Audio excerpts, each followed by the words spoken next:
하나님 말씀입니다. 하나님 말씀은 구약 성경 요엘 1장 1절 요엘 1장 1절로 7절까지 말씀 함께 봉독하시겠습니다. 부두엘의 아들 요엘에게 임한 여호와의 말씀이라. 늙은 자들아 너희는 이것을 들을지어다. 땅의 모든 주민들아 너희는 귀를 기울일지어다. 너희의 날에나 너희 조상들의 날에 이런 일이 있었느냐? 너희는 이 일을 너희 자녀에게 말하고 너희 자녀는 자기 자녀에게 말하고 그 자녀는 후세에 말할 것이니라. 팥중이가 남긴 것을 메뚜기가 먹고 메뚜기가 남긴 것을 느치가 먹고 느치가 남긴 것을 황충이 먹었도다. 취하는 자들아 너희는 깨어 울지어다. 포도주를 마시는 자들아 너희는 울지어다. 이는 단 포도주가 너희 입에서 끊어졌음이니 다른 한 민족이 내 땅에 올라왔음이로다. 그들은 강하고 수가 많으며 그 이빨은 사자의 이빨 같고 그 어금니는 암사자의 어금니 같도다.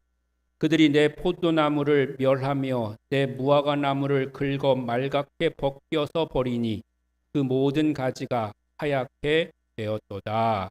아멘. 할렐루야. 오늘 여러분과 함께 나눌 말씀은 구약성경 요엘서인데요. 요엘에 대한 그런 얘기이기도 합니다. 이 요엘이라고 하는 사람은 구약 성경에 나오는 선지자예요. 일반적으로 이 뒤쪽에 나오는 그런 선지자들을 소선지자라 이렇게 부르죠.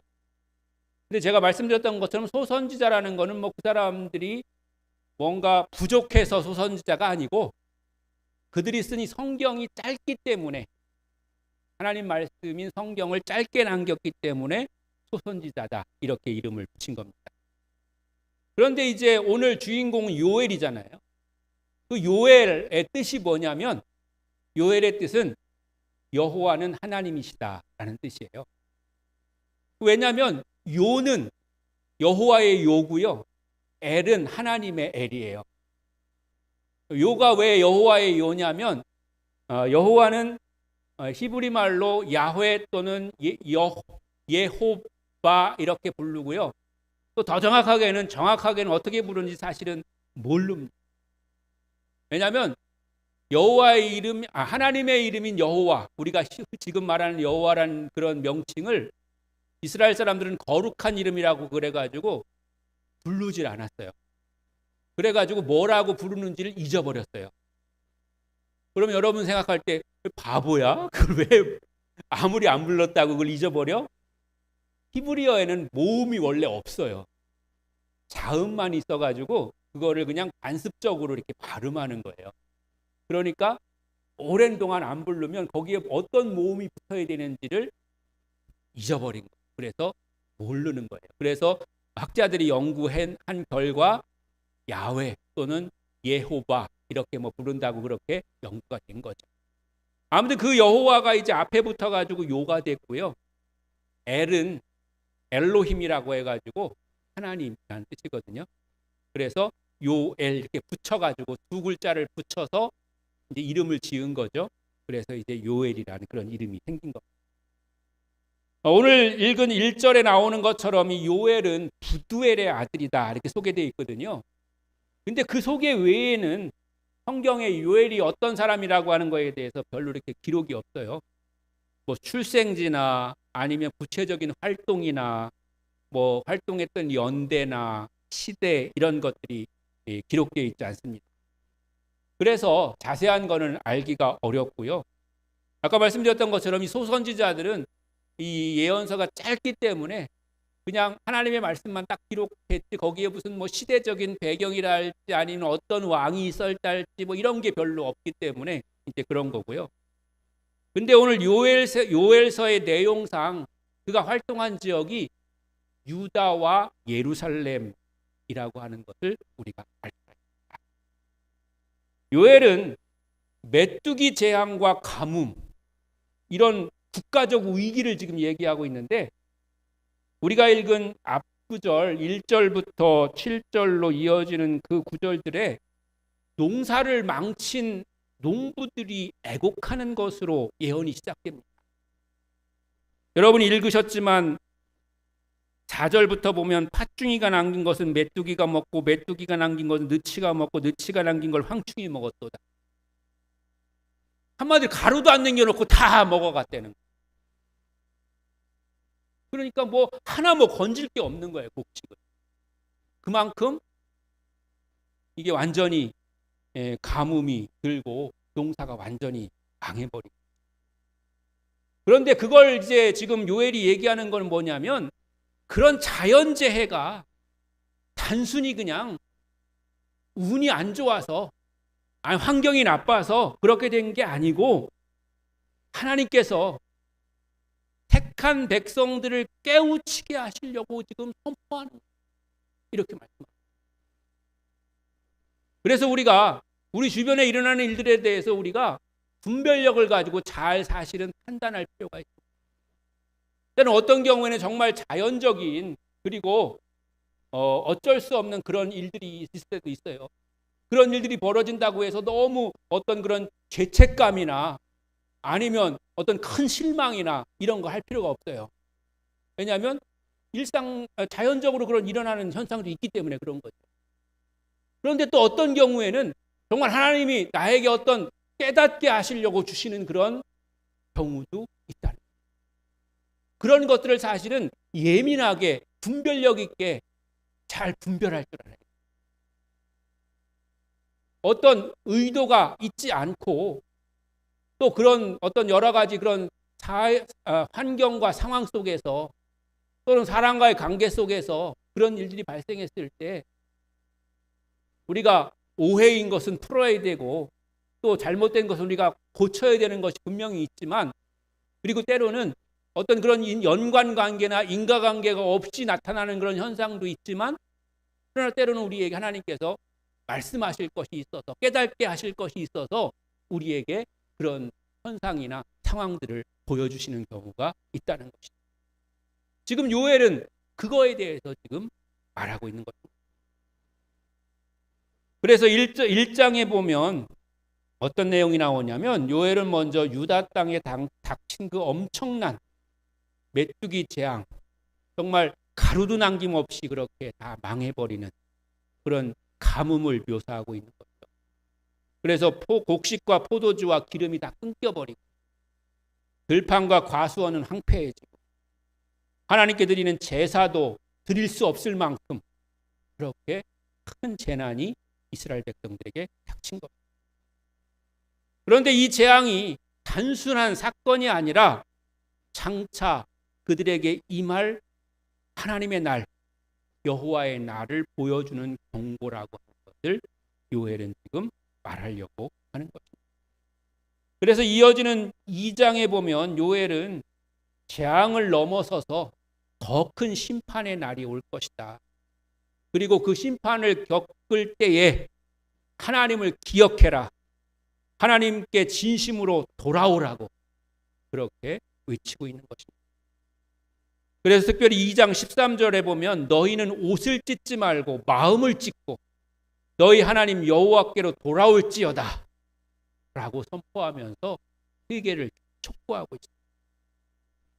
하나님 이렇게 심판을 예언하시지만 그 심판은 심판을 위한 심판이 아니라 백성들을 깨닫게 하시고 돌이키게 하시려고 하는 그런 뜻이 그 가운데 들어있는 것입니다. 그래서 이어지는 말씀을 보면 요엘은 아주 중요한 그런 선언을 하는데요. 우리도 굉장히 잘 알고 있는 그런 말씀인데 그 후에 내가 내 영을 만민에게 부어주리니 라고 하시면서 성령 강림의 시대를 얘기합니다. 그러니까 성령 강림은 예수님이 부활 승천하신 후에 약속을 따라서 우리에게 임한 것이지만 그러나 우리가 아는 것처럼 성령은 태초부터 하나님과 함께 계셨고 계속해서 역사하셨고 운행하신 거죠. 그래서 구약 성경에도 그 성령에 대해서 기록되어 있을 뿐만 아니라 이 장차 올 성령의 시대에 대해서도 예언하고 있는 것을 볼 수가 있습니다. 한번 같이 한번 보시죠. 요엘 2장 28절로 32절입니다. 함께 읽겠습니다. 시작. 그 후에 내가 내 영을 만민에게 부어주리니 너희 자녀들이 장래일을 말할 것이며 너희 늙은이는 꿈을 꾸며 너희 젊은이는 이상을 볼 것이며 그때에 내가 또 내 영을 남종과 여종에게 부어줄 것이며 내가 이적을 하늘과 땅에 베풀리니 곧 피와 불과 연기 기둥이라.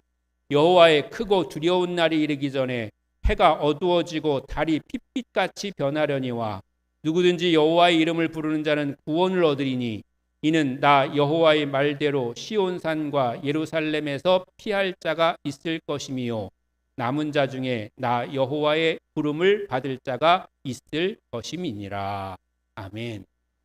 그 안에 사실 다 들어있잖아요. 하나님 심판하시지만 그러나 하나님이 구할 자가 있고 하나님께 돌아올 자가 있고 회복될 자가 분명히 있다는 것입니다. 그래서 3장으로 이어져 가면 마지막 장, 이제 3장이 이제 마지막 장이에요. 마지막 장에서 하나님은 자기 백성을 괴롭히고 흩어지게 하고 열방을 통해서 심판하게 하실 것을 선언하고 있는데요. 그 열방들이 하나님 앞에 또한 심판대에 서게 될 것이고 하나님은 시온에서 자신의 통치를 드러내게 되실 것이라고 하는 거예요. 즉 하나님이 자기 백성들을 깨우치게 하시려고 회개하게 하시려고 돌이키게 하시려고 다른 사람들을 사용하시지만 그러나 마침내는 그 사용된 다른 이방 민족들도 심판하실 것이고 왜냐하면 내 백성 건드렸으니까.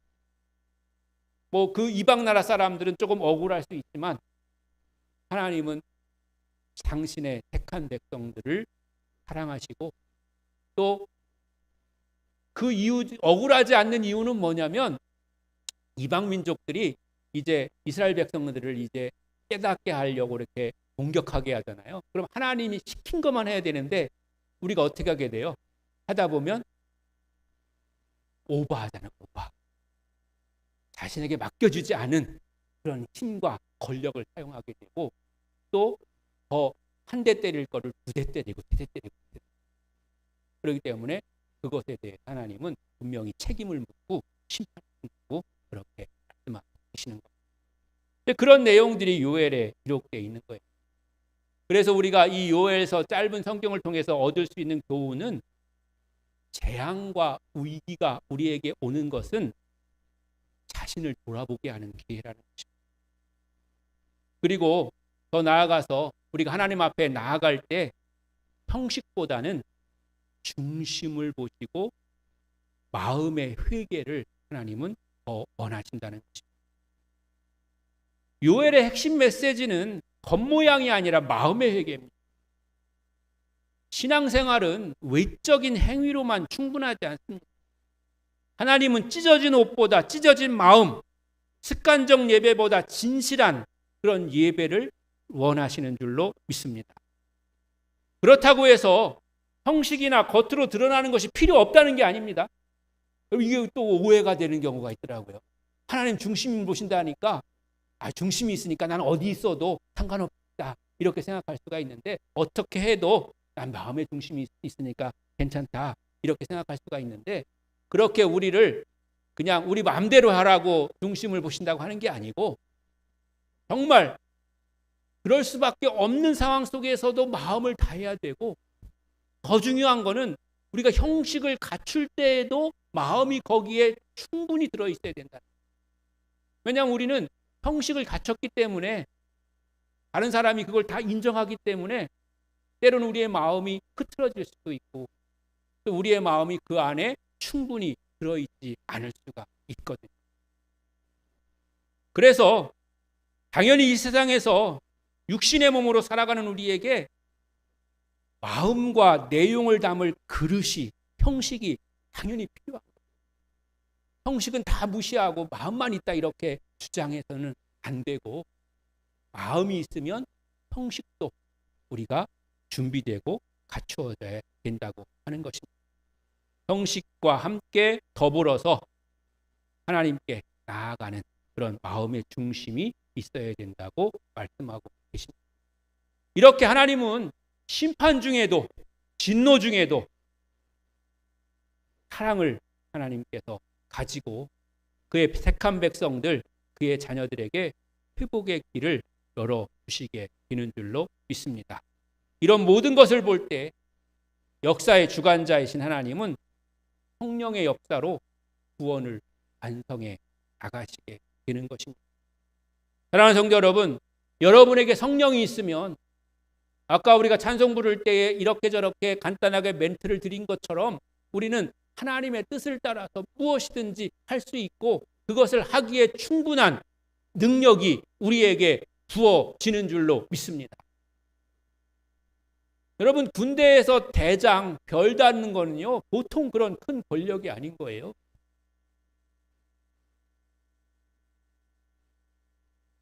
별을 달면 제가 알기로는 50가지인가 100가지가 그 대우가 달라진대요. 그 밑에 계급에 있을 때보다. 그러니까 엄청나게 큰 그런 권력인 거죠. 오죽하면 별이겠습니까? 스타겠습니까? 그렇게 큰 것입니다. 그런데 성령 받은 우리는 하나님이 우리를 별같이 빛나게 해 주실 줄로 믿습니다.